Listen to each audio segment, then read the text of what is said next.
사랑하는 여창 공동체 여러분 안녕하십니까? 오늘 우리는 로마서 12장 말씀을 함께 나눌 예정입니다. 로마서가 16장까지 되어 있는데요. 우선 크게 보면 로마서를 두 가지로 볼 수가 있습니다. 1장부터 시작해서 우리 지난주까지 했던 11장까지는 하나님께서 우리에게 어떤 일을 하셨는가, 이제 그걸 이야기하고 있고요. 그리고 이제 12장부터 16장까지는 그럼 우리는 무엇을 해야 하는가에 대한 이야기입니다. 자, 그러면 우리가 생각할 때 하나님께서 우리를 정말 복음이라는 그 놀라운 역사로 하나님의 자녀 되게 하시고 구원을 하지 않았습니까? 죄에서 우리를 구원하셨는데, 그러면 하나님 이 일을 왜 하셨냐 이거예요. 왜 이 일을 하셨느냐? 그 가장 중요한 것이 12장에 나오겠죠. 그게 뭘 것 같습니까, 여러분? 그게 바로 예배입니다. 12장의 주제는 예배입니다. 로마서 12장 1절 말씀에 그러므로 형제들아 내가 하나님의 모든 자비하심으로 너희를 권하노니 너희 몸을 하나님이 기뻐하시는 거룩한 산 제사로 드리라. 이는 너희의 드릴 영적 예배니라 라고 말씀하셨습니다. 예배가 뭘까요? 여러분 너무 잘 아는 주제이기도 하고 또 많이 들었던 주제인데, 명확하게 말하자면 뭔지 이야기하기도 또 어려운 게 예배인 것 같습니다. 예배는 단지 정한 시간에 교회에 나와서 의자에 앉아 있는 것, 이것이라고 생각할 수도 있지만 이것 이상의 의미 아니겠습니까? 12장은 참된 예배가 뭔지를 우리에게 말해주고 있습니다. 로마서 12장은 몇 가지 이야기로 예배를 설명하고 있습니다. 첫 번째는 하나님의 뜻입니다. 예배는 뭐냐? 하나님의 뜻이다. 두 번째는 하나님의 통치다. 두 번째가 뭐라고요? 하나님의 통치다. 세 번째는 하나님과의 관계 회복이다. 세 번째가 뭐라고요? 하나님과의 관계 회복이다. 네 번째는 조화와 책임이다. 조화와 책임이다. 이렇게 네 가지 이야기를, 뭐 여러 이야기가 있을 수 있습니다만은 이렇게 네 가지로 요약해서 말씀을 또 나누겠습니다.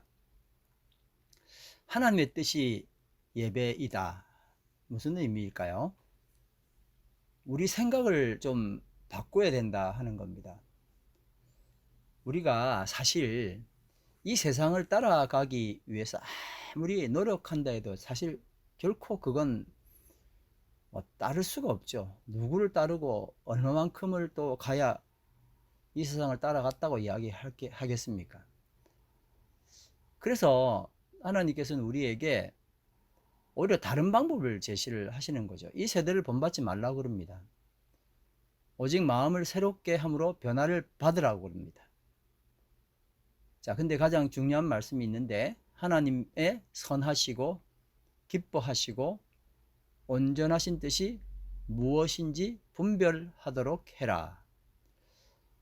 이제 마인드 세팅을 다르게 하라는 겁니다. 세상을 어떻게 따라가면 되지? 어떻게 하면 내가 좀 더 괜찮아 보일까? 뭐 이러고 세상을 계속 따라가 봐야 그건 뭐 따라가기는 갈까요? 근데 그걸 참 지금껏 우리는 추구하고 살았거든요. 하나님 믿는 이유도 그거고. 그런데 아예 생각 자체를 좀 바꾸라는 겁니다. 뭐로 바꾸라는 이야기입니까? 하나님의 선하심이 뭐냐? 하나님의 온전하심이 뭐냐? 하나님의 기뻐하심이 뭐냐를 구하는 삶을 한번 살아보라는 거예요. 솔직히 우리가 세상을 따라간다 하는 것은, 명확하게 이야기하면 세상은 무슨 매력이 있습니까? 사실 세상이 주는 매력은 나의 선이 뭐냐, 나의 온전함이 뭐냐, 나의 기쁨이 뭐냐를 추구하고 사는 것 아닙니까?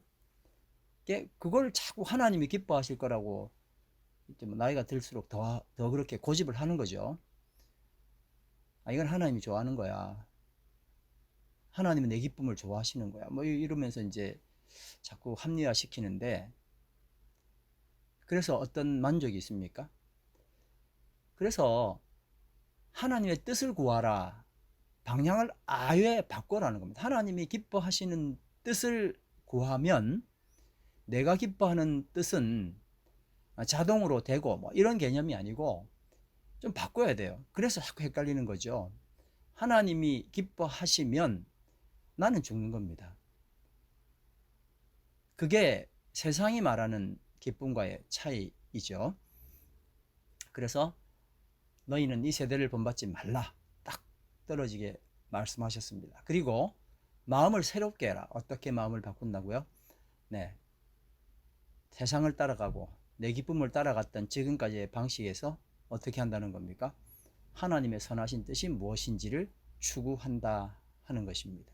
이것이 정말 로마서 전체 이야기에서 정말 중요한 포인트입니다. 왜 하나님이 나를 죄에서 구원하셨는가 알아왔더니 하나님의 뜻을 구하라고, 그게 예배의 근본이다 하는 것입니다. 그래서 예배는 하나님의 뜻을 구하는 겁니다. 하나님이 무엇을 기뻐하시는지를 우리가 물어보는 그 자리인 겁니다. 자, 두 번째는 하나님의 통치입니다. 첫 번째는 하나님의 예배가 우리에게 주는 것은 하나님의 뜻. 두 번째는 하나님의 통치입니다. 11장 마지막 절 36절인데요.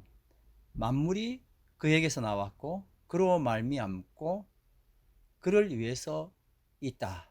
그에게 영광이 세세 있을지어다. 이렇게 하지 않았습니까? 정말 하나님의 통치가 이 예배의 기본 근본인 겁니다. 인간사, 내 인생의 모든 문제를 하나님이 주관하시고 통치하신다 하는 신앙관을 갖는 것은 너무나 중요하죠. 우리가 이 말씀에서 한번 하나님의 통치하심을 발견해 보시길 바랍니다. 1절 말씀입니다. 여러분의 몸을 하나님께서 기뻐하실 거룩한 산 제물로 드리십시오. 2절 하나님의 선하시고 기뻐하시고 온전하신 뜻이 무엇인지 분별하도록 하십시오. 3절 하나님께서 각 사람에게 나누어 주신 믿음의 분량대로. 5절 우리도 여럿이지만 그리스도 안에서 한 몸을 이루고 있으며. 6절입니다. 하나님께서 우리에게 주신 은혜를 따라 우리는 저마다 다른 신령한 선물을 가지고 있습니다. 11절 열심을 내서 부지런히 일하며 성령으로 뜨거워진 마음을 가지고 주님을 섬기십시오. 12절 소망 가운데 즐거워하며 환난 가운데 참으며 기도를 꾸준히 하십시오. 19절 사랑하는 여러분 스스로 원수를 갚지 말고 그 일은 하나님의 진노하심에 맡기십시오. 성경에 기록되기를 원수 갚는 것은 내가 할 일이니 내가 갚겠다고 주님께서 말씀하신다 하였습니다. 이렇게 예배는 하나님의 통치하심을 선포하는 것이고 통치하심에 우리의 모든 삶을 맡겨 드린다는 것입니다. 하나님의 통치 이 개념에서 우리가 착각하는 것이 뭐냐면 하나님께서 이 모든 것을 통치하심에도 불구하고 나는 내가 뭔가를 알아서 해드린다고 생각하는 것입니다. 하나님이 통치하심에도 불구하고 내가 내 마음대로 하는 게 얼마나 많습니까? 이것이 우리가 드리고 있는 예배의 허점입니다. 내 마음대로 하기 위한 예배 드리는 것, 이건 사실 예배가 아닌 거거든요. 그래서 예배에서 할 수 있는 것은 내 마음을 다 내려놓는 겁니다. 그래서 예배는 희생입니다. 내가 죽는 것입니다. 내 만족이 아니라 하나님 만족이라는 것입니다. 그것이 하나님의 통치를 선포하는 것이고 하나님의 통치를 받겠다는 결심인 것입니다. 자, 첫 번째는 하나님의 뜻을 이룬다 하는 것이고 두 번째는 하나님의 통치를 받아들인다 하는 것입니다. 세 번째가 뭐라 그랬죠? 관계의 회복입니다. 하나님께서 나의 모든 것을 주관하십니다. 하나님께서 나의 이익과 손해를 주관하십니다. 하나님께서 나의 길을 인도하십니다. 그러므로 나는 하나님의 뜻을 알고 그 뜻이 이루어지도록 즐겨 순종하는 것이 내 일입니다. 관계 회복 그러니까 뭔가 했는데 바로 이것이 관계 회복의 시작이 되는 것입니다. 하나님과 관계를 회복하게 되면 결국 우리에게 있는 사랑과의 관계도 회복이 됩니다. 4절 말씀해 보면 한 몸에 많은 지체가 있으나 그 지체들이 다 같은 기능을 가진 것이 아닙니다. 5절 이와 같이 우리도 여럿이지만 그리스도 안에서 한 몸을 이루고 있으며 한 사람은 서로 지체입니다. 손이 다르고 발이 다르고 입이 다르고 코가 자기들이 하고 있는 기능이 다 다르지 않습니까? 그런데 이것이 그리스도 안에서 한 몸을 이룬다 하는 것입니다. 6에서 10절 말씀입니다. 하나님께서 우리에게 주신 은혜를 따라서 우리는 저마다 다른 신령한 선물을 가지고 있습니다. 가령 그것이 예언이면 믿음의 정도에 맞게 예언할 것이요, 섬기는 일이면 섬기는 일에 힘써야 합니다. 또 가르치는 사람이면 가르치는 일에, 권면하는 사람이면 권면하는 일에 힘쓸 것입니다. 나눠주는 사람은 순수한 마음으로, 기도하는 사람은 열성으로, 자선을 베푸는 사람은 기쁜 마음으로 일을 해야 합니다. 사랑에는 거짓이 없습니다. 악한 것을 미워하고 선한 것을 굳게 잡으십시오. 육친의 사랑으로 서로 다정하게 대하며 존경하기를 서로 먼저 하십시오. 참 우리가 여러 기능들, 하나님께서 허락하신 그런 재능들이 다 있는데 이 모든 것들이 미워하기 위해서 쓰여지는 것이 아니고 이것 때문에 우리는 존경해야 되고 존중받아야 하는 것입니다. 악을 미워하고 선한 것을 굳게 잡으려고 자꾸 노력을 하라는 겁니다. 근데 우리는 뭐 하기 쉬우냐면 악한 것에 손잡기 쉽죠. 왜냐하면 내 마음이 그쪽으로 지속해서 끌리니까요. 13절에서 18절 말씀 한번 또 보겠습니다. 성도들이 쓸 것을 공급하고 손님 대접하기를 힘쓰십시오. 여러분을 박해하는 사람들을 축복하십시오. 축복하고 저주하지 마십시오. 기뻐하는 사람들과 함께 기뻐하고 우는 사람들과 함께 우십시오. 서로 한 마음이 되고 교만한 마음을 품지 말고 비천한 사람들과 함께 사귀고 스스로 지혜가 있는 채 하지 마십시오. 아무에게도 악을 악으로 갚지 말고 모든 사람이 보기에 선한 일을 하려고 애쓰십시오. 여러분 쪽에서 할 수 있는 대로 모든 사람과 더불어 화평하게 지내십시오. 오늘 방금 읽었던 이 말씀 중에 한 대목이 내 마음 가운데 만약에 부담으로 온다면 그것을 극복하고 해결할 수 있는 은혜가 있기를 간절히 바랍니다. 자, 19절에서 21절 말씀 또 더 보겠습니다. 사랑하는 여러분은 스스로 원수를 갚지 말고 그 일은 하나님의 진노하심에 맡기십시오. 성경에 기록되기를 원수 갚는 것은 내가 할 일이니 내가 갚겠다고 주님께서 말씀하신다 하였습니다. 내 원수가 줄이거든 먹을 것을 주고 그가 목말라 하거든 마실 것을 주어라. 그렇게 하는 것이 내가 그의 머리 위에 숯불을 쌓는 것이 될 것이다. 이렇게 말씀하셨습니다. 그러므로 악에게 지지 말고 선으로 악을 이기십시오. 아멘. 이제 네 번째 이야기입니다. 조화와 책임이라고 말씀드렸습니다. 사명, 다시 말해서 비전은 우리에게 주어진 일을 잘 하는 것이지 자신을 과대평가하거나 하나님께서 각자에게 나누어준 믿음의 분수에 지난 것을 생각하는 게 절대 아니라고 말씀을 하고 있습니다. 그래서 사명, 비전이란 말은 더 현실적으로 적용하면 펑션이 될 겁니다. 펑션은 조화와 책임이 근간 아닙니까?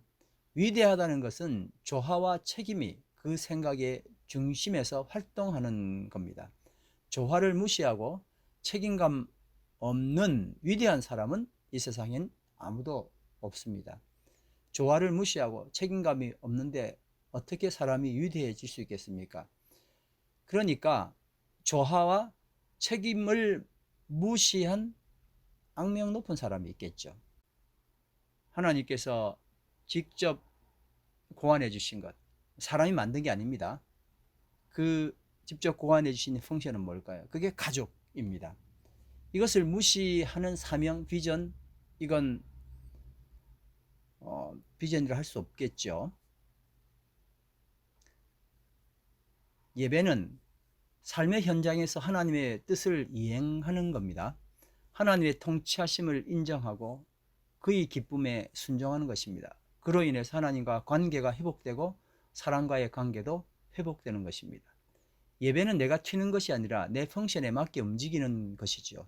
모든 이들이 자신의 펑션에 최선을 다하는 것이 삶을 통하여 바른 예배를 드리는 것입니다.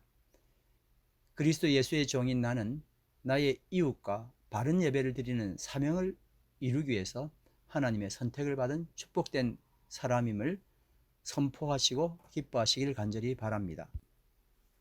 오늘 로마서 12장 1절 말씀 다 같이 한번 읽도록 하겠습니다. 그러므로 형제들아, 내가 하나님의 모든 자비하심으로 너희를 권하노니 너희 몸을 하나님이 기뻐하시는 거룩한 산 제사로 드리라. 이는 너희의 드릴 영적 예배니라. 아멘. 여러분, 우리의 몸, 이것을 제물로 드리라 하는 것입니다. 이것이 바로 하나님께서 기뻐하시는 예배, 영적인 예배가 된다고 하였습니다. 우리는 육적인 예배, 우리 육이 살아나는 예배를 드렸었지만은 우리 육을 죽임으로 육의 만족을 채우는 것이 아니라 하나님 만족함으로 하나님이 기뻐하시는 영적 예배를 드릴 수 있는, 우리가 구원받은 이유, 죄의 용서함을 받은 이유, 그리고 우리에게 복음을 주신 그 이유가 결국 하나님과의 관계를 회복하고 예배 드리라는 것입니다. 하나님의 뜻을, 지금껏 내 뜻을 생각했다면 하나님의 뜻을 생각하며 예배를 드리라는 것입니다. 하나님의 통치에 순종하는 예배를 드리라는 것입니다. 그래서 조화와 책임을 다하는, 정말 하나님이 기뻐하시는 삶의 예배를 드리는 축복된 여러분과 제가 되기를 간절히 축원합니다. 아멘. 기도드리시겠습니다. 하나님, 로마서 12장 말씀을 통하여 저희들에게 오늘도 예배에 대한 규정한 말씀을 허락해 주심을 감사드립니다. 주님께서 우리를 구원하셨사오니 이 구원의 기쁨을 가지고 우리가 또 다른 어리석은 죄의 구렁텅이로 떨어지는 것이 아니라 이제 세상의 모든 살아왔던 삶의 방식을 바꾸어서 돌이켜서 주님과 함께 살아가는 기쁨의 삶을 하나님이 기뻐하시고 하나님이 그토록 사모하시는 삶을 살아갈 수 있도록 저를 인도해 주시기를 간절히 바랍니다. 하나님의 뜻을 생각하게 하여 주시옵소서. 하나님의 통치를 순종하며 받게 하여 주시옵소서. 관계가, 주님과의 관계가 회복됨으로 사람과의 관계가 회복되기를 원하며, 그리고 조화와 책임을 다하는 성숙한 하나님의 백성 되기를 간절히 기도합니다. 하나님, 우리와 함께하여 주시고 역사해 주시옵소서. 예수님 이름으로 기도드립니다. 아멘.